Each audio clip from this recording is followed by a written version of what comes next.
Mystery நாவல்களில் ரொம்ப புகழ்பெற்ற ஹார்லின் காபினுடைய ஐ வில் ஃபைண்ட் யூ அப்படிங்கிற கதை சமீபத்தில் வெப் சீரிஸாக வெளிவந்திருந்தது. இந்த கதை ரொம்ப வேகமாக விறுவிறுப்பாக போகக்கூடிய க்ரைம் த்ரில்லருக்கு மத்தியில் ரொம்ப நிதானமாகவும் பொறுமையாகவும் நம்ம உட்காந்து பார்க்கக்கூடிய ஒரு தொடராக இது வந்திருக்கு. இந்த கதையில் தான் செய்யாத ஒரு குற்றத்திற்காக தன் 3 வயது மகனை தான் கொன்னுட்டேன் அப்படின்னு தன் மேலே பழி சுமத்தப்பட்டு அவர் ஆயுள் தண்டனை விதிக்கப்பட்டு சிறையில் அடைக்கப்பட்டிருக்கார் இந்த கதாநாயகன். 5 ஆண்டுகள் கழித்து தன் மனைவியுடைய தங்கை தன்னை பார்க்க வராங்க. அது வரைக்கும் யாரையுமே பார்க்காத தன் மனைவியை, நண்பர்கள் யாரையுமே சந்திக்காத அந்த மனிதர் தன் மனைவியினுடைய தங்கையை பார்க்க சம்மதிக்கிறாங்க. வந்திருந்தவங்க அவங்க கையில் ஒரு ஃபோட்டோ கொண்டு வந்திருக்காங்க. அந்த ஃபோட்டோவை அவர் பார்த்ததும் அவர் உறைஞ்சு போகிறாரு, அதிர்ச்சி ஆகிறார்.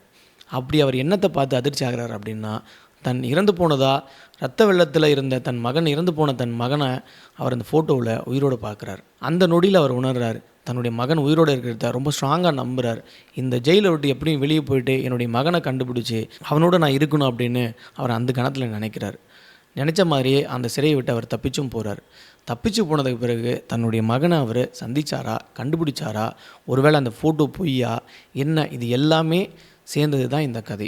இந்த கதை வழக்கமான ஒரு க்ரைம் த்ரில்லர் மாதிரி வேகமாக போகாமல், தான் செய்யாத ஒரு குற்றத்திற்காக இந்த சமூகத்தால் அவர் புறக்கணிக்கப்படுற ஒரு மனிதன், தன்னுடைய மகனை தேடக்கூடிய ஒரு அப்பா மகனுக்குள்ளாக இருக்கக்கூடிய அந்த ஒரு அன்பு, தன் மகனுக்காக இயங்கக்கூடிய அந்த தந்தை, 5 வருடங்கள் வெளியுலகை பார்க்காத ஒரு மனிதன் வெளியுலகை பார்க்கும் பொழுது எல்லாத்தையும் எப்படி ஒரு பிரமிப்பாக மிரட்சியாக பார்க்குறான் அப்படிங்கிற அந்த மனதனுடைய சூழல், இந்த மக்கள் தன்னை எப்படி நடத்துனாங்க, தான் செய்யாத ஒரு குற்றத்தை எல்லாருமே தான் செஞ்சுட்டேன் அப்படின்னு நம்பினாங்களே அப்படிங்கிற அவனுடைய கையறு நிலை, இப்படியான பல்வேறான மனித மனதுக்குள்ளாக இருக்கக்கூடிய உணர்வு நிலைகளை நமக்குள்ளாக இந்த கதை தொட்டுக்கிட்டே போகுது, கடத்திக்கிட்டே போகுது. இது மாதிரியான மனித மனங்களுக்குள்ளாக பயணிக்கக்கூடிய கதை பார்க்க நீங்கள் விரும்புவீங்க அப்படின்னா, இந்த மாதிரியான பிளாட் உங்களுக்கு பிடிக்கும் அப்படின்னா, நிச்சயமாக இந்த தொடரை நீங்கள் பார்க்கலாம்.